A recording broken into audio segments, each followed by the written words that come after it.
So let's think briefly about fluid deformation. So imagine you have a 2D fluid packet here. Corners A, B, C, and D represent spots in the fluid, and that's at time t0.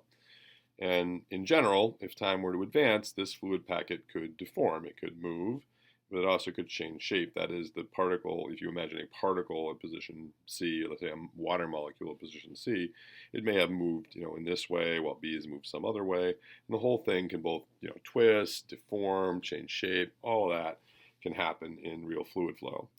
We can see that that's considered a general deformation, where it just could go any which way, but that actually can be made up of a set of clear types of deformation. So that's what we're going to look at now. So what are the ways in which this fluid can deform? So the general deformation can be considered to be a combination of other deformations. So if you imagine that the same result at the general deformation level, some A, B, C, D, that is a combination of all kinds of deformation.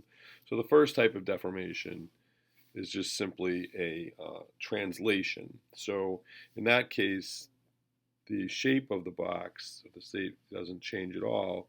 All of the particles just move in a particular direction. So A, B, C, and D have all moved. They've all moved an equal distance at time t plus delta t. Delta t here, t naught plus delta t. So the boxes just move because all of the points have moved the same amount and in the same direction. So that type of movement is called translation. And that doesn't really deform the box at all. That just moves the location of the box. But that can happen as part of the deformation process. You can also have linear deformation. So what linear deformation is when the whole box just kind of expands inside without changing its shape. So make the box just bigger here is one type of linear deformation. So B, C, and D have all just moved outward. This is called linear deformation.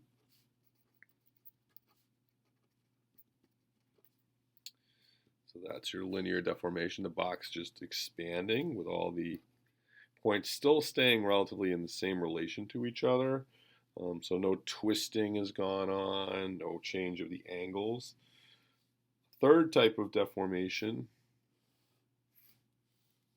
is what's called angular deformation. In this case, the angles, of course, are going to change. So we have this angle changing, maybe this one, this one. The box hasn't really rotated at all. It's just the angles have all changed. So you have A, B, C, D there. So this would be T naught plus delta T. So that type of rotation is called angular deformation.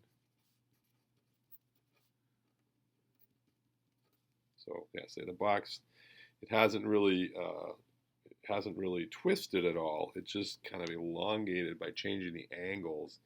But the final type of deformation that we see is actually the one that we're going to spend the most time talking about, and that's rotation. So these can be all added together. You can have translation along with linear deformation, along with angular deformation. And then the final type of deformation is rotational rotation, not really deformation again at all. It's just a rotation. So you have original box A, B, C, D, and now we have exactly the same box, but it's rotated. So we have A, B, C, and D. Imagine that it's exactly the same size. That's what I'm trying to draw here.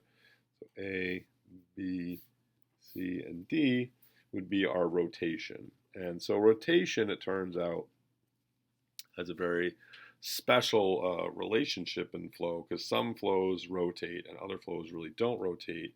And it turns out that has significant mathematical consequences. So the main point here is that if you're looking at just what we call the general deformation of the object, so it could twist, it can turn, it can slide to the right or the left, you can think of that as a combination of translation, linear deformation, angular deformation, and this final term, this rotation. And it's the rotation that we're going to spend time worrying about in the next lecture.